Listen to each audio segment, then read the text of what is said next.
Welcome, CNBC Africa, first in business worldwide. Well, we've got some interesting interviews coming up, particularly interesting in this week where we've had a pile of financial results.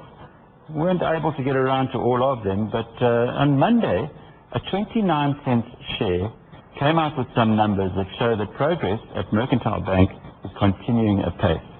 I've looked at the numbers. It's 1.5 times book. If you are an investment analyst, you'll know that that's very cheap. When the other banks are trading at somewhere between 2.5 and 3 times book.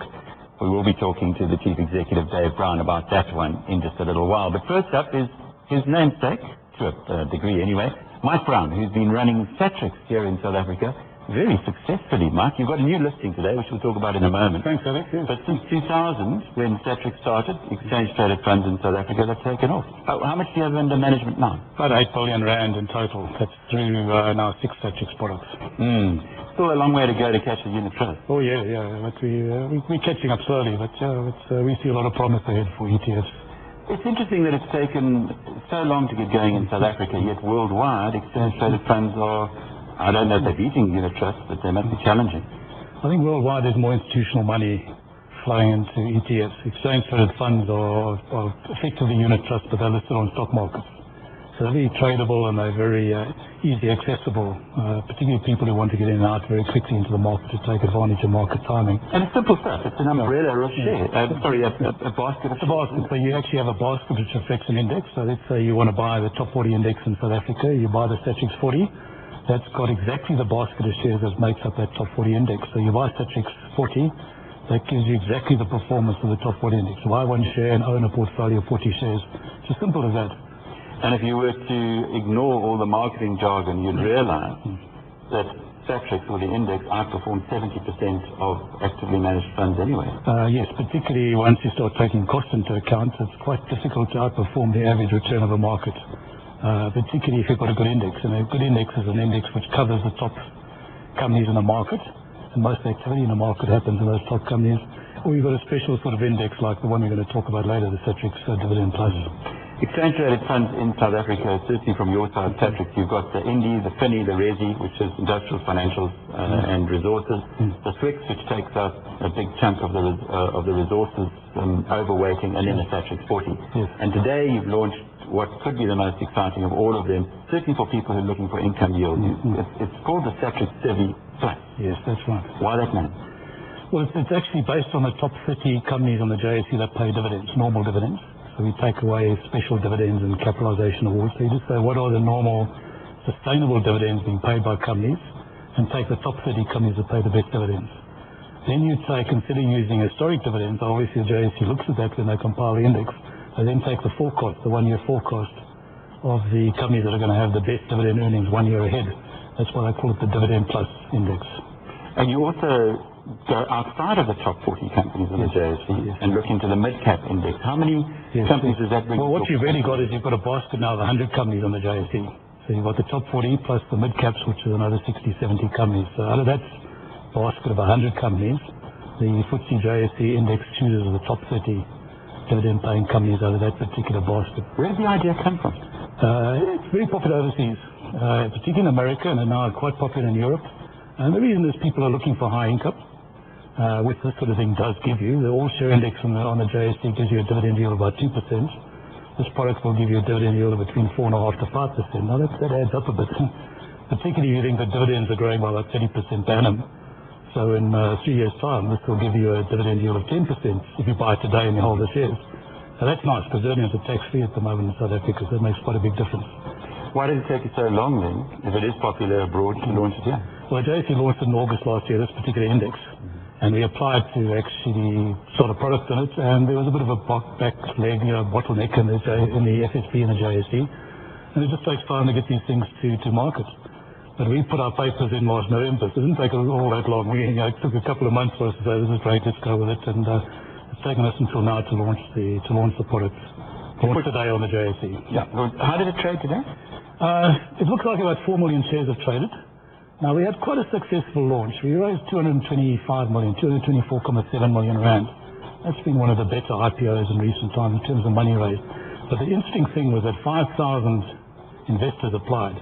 Now, a normal IPO, initial public offer, you get 100 or 200 investors applying. This was 5,000. And I think it's the biggest listing in terms of number of investors that have applied for some years on the JSE. 224.7 million doesn't sound great, but it's not bad for a market that's a little bit uncertain at the moment.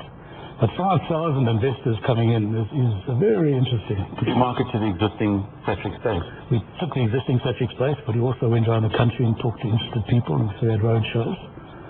There's no institutional investors in that IPO, so it's all private retail investors.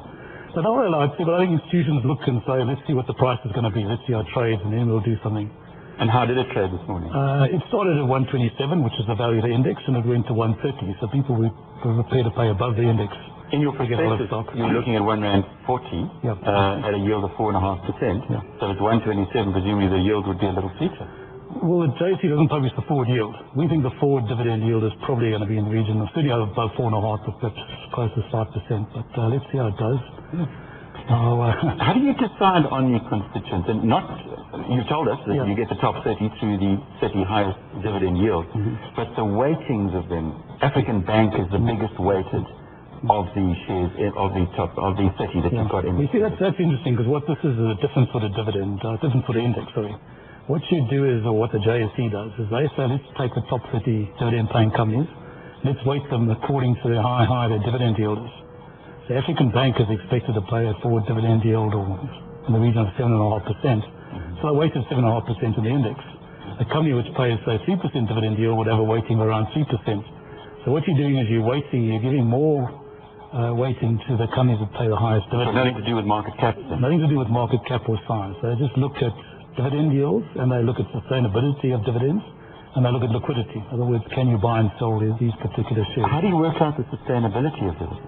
They just look at history. So if it's a company that has good dividends for 1 year, it doesn't necessarily appear in the... Sounds like a lot of calculations going into this one, right? Yeah, no, there's quite a bit involved.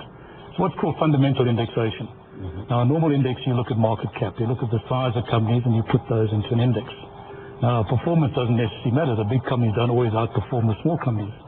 When you go to fundamental indexation, you're looking at fundamental ways of judging companies, dividends, earnings, cash to book, whatever, any ratio you look at.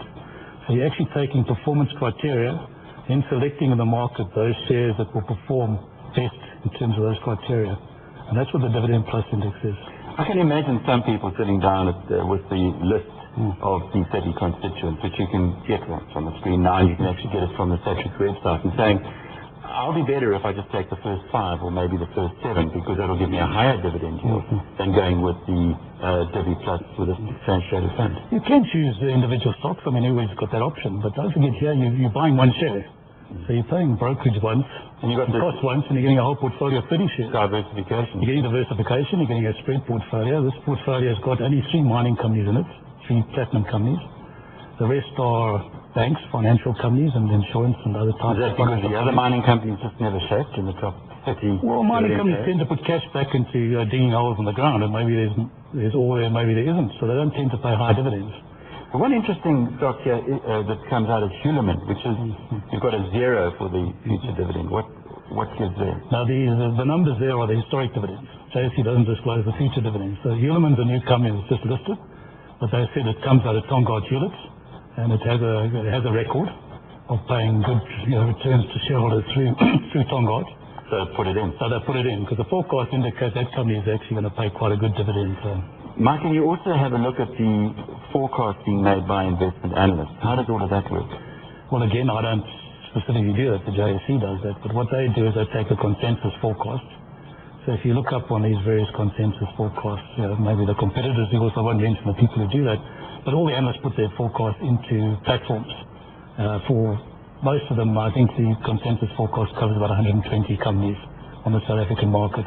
So out of that, the JSE is looking at, say, the top 100 of those, and says, out of that consensus forecast, what are the companies that the analysts believe will provide the best dividend flows? So you didn't push the JSE into doing this. They had the index already. They started the index last August. The reason I did it was because in London I've got what they call the FTSE 50, which is the dividend plus index in London. Now, the FTSE 50 has outperformed the FTSE 100 by almost double over the last 5 years. Do you think it could happen here? Well, we've tested historically. The JSE took this index back, the dividend plus index, to 2002. And it outperformed the all-share index by about 5% per annum over that period. So better even in the Satrix 40? It may be. It may be. Mike Brown is the manager of Satrix, and as I said earlier, it's a welcome addition to the exchange-traded fund pool. We're expecting a whole lot more exchange-traded funds to be coming forward in future. And don't forget that they have outperformed actively managed unit trusts on a ratio of 7 out of 10. If for every 10 years, if you like, 7 times, the Satrix is a beaten actively managed unit trust. So it is something that you should have in your portfolio. Something else you might have in your portfolio soon is Mercantile Bank. We'll tell you why in a little while.